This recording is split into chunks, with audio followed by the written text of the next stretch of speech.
Las diferentes corrientes de pensamiento, así como varios movimientos sociales, han influido en la población en general tocante al uso del término género. Lamentablemente, dichas corrientes de pensamiento, como los movimientos sociales, han monopolizado como distorsionado el concepto.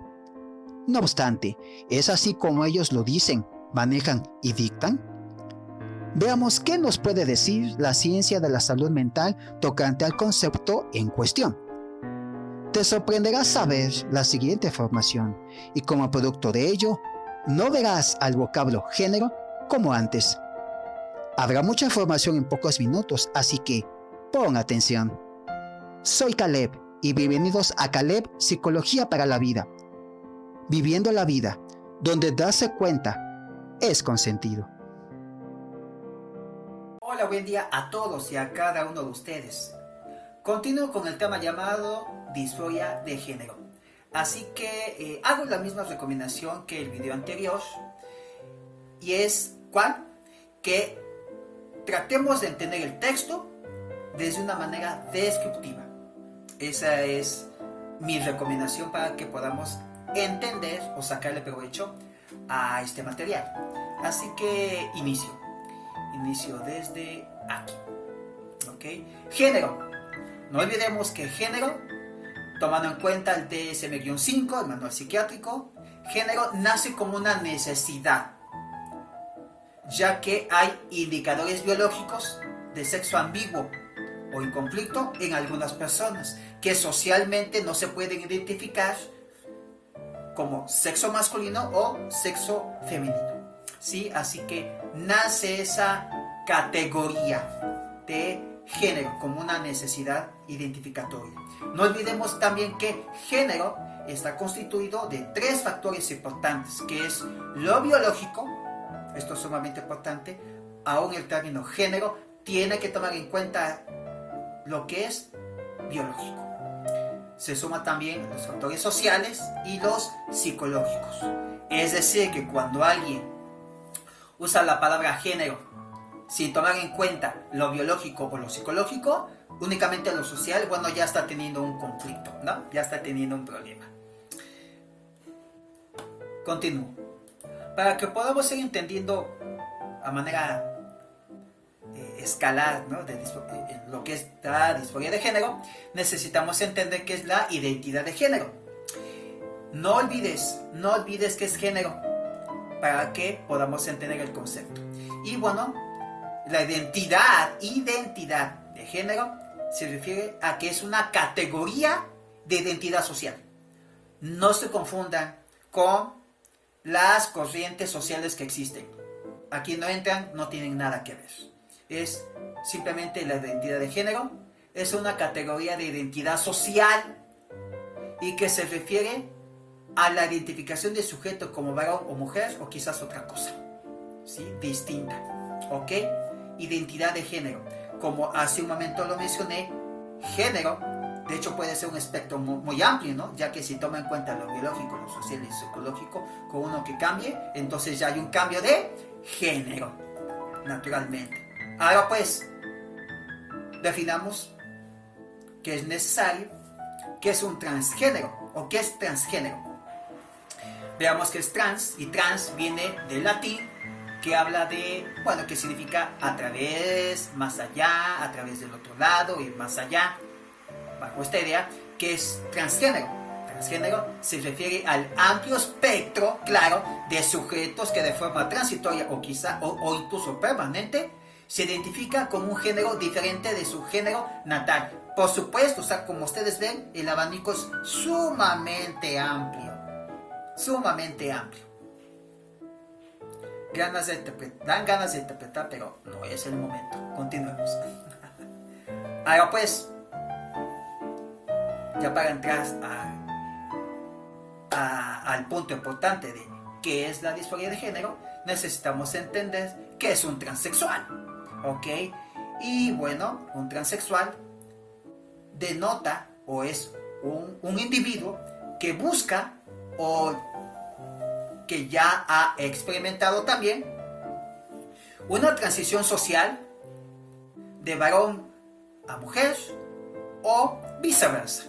Lo que en muchos casos, pero no en todos, también conlleva a una transición somática. Debido, o más bien a través de un tratamiento que llamamos cirugía de reasignación sexual. ¿Ok? Eso es un transexual. ¿Ok? Es una transición social. No se pierda bajo la idea del término de género. Ahora sí, esto de un transexual ya nos puede llevar a una situación de disforia de género. ¿En qué sentido? Cuando hay una insatisfacción afectiva cognitiva en un sujeto con el género asignado. ¿Ok? Cuando ya se empieza a dar esa insatisfacción, ya estamos en camino a la disforia de género. Así que, finalmente, la disforia de género hace referencia, esto es clave, amigos, al malestar que puede acompañar a la incongruencia entre el género experimentado o expresado por un sujeto y el género asignado o inicial. Cuando existe ese choque, ese malestar, ¿sí?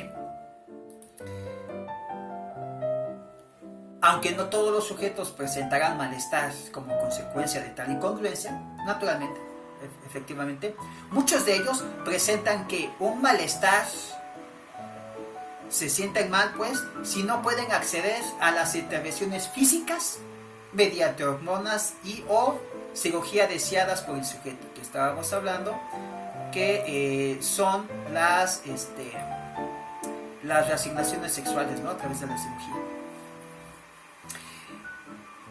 Esto es interesante, puesto que ya estamos teniendo una situación de género en el cual ahorita lo estamos viendo de manera descriptiva. No obstante, dentro de ello existe ya otros elementos que ya el manual no entra en ello. Y voy con esto, con esta idea finalmente. El término que hablamos de disforia de género, el actual, es más descriptivo que el anterior que estaba en el manual DSM-4. Y se centra, al día de hoy, el manual lo enfoca desde un problema clínico y no en la identidad per se. ¿Ok? O sea, es decir, que no toma en cuenta el manual su etiología, no se concentra. ¿Como producto de qué?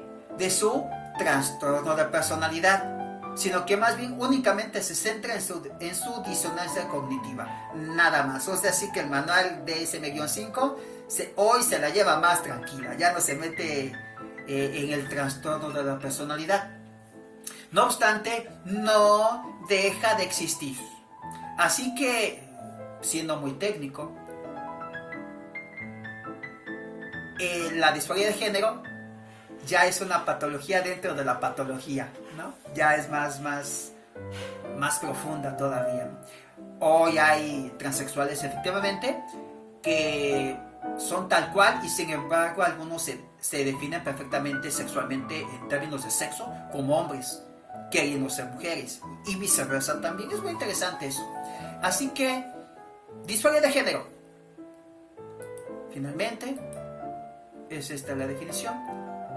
Es el malestar que acompaña en esa incongruencia entre el género experimentado y el género asignado o inicial. Así que lo dejamos hasta aquí, y en un siguiente video, Primero Todopoderoso, ya estaremos hablando de los síntomas tanto para aquella población infantil como aquella población adulta. Esas son las fuentes. Y siendo esto, espero que este material sea de utilidad para ti. Y no me resta más que decirte que te cuides mucho y que la pases muy bien. Hasta luego.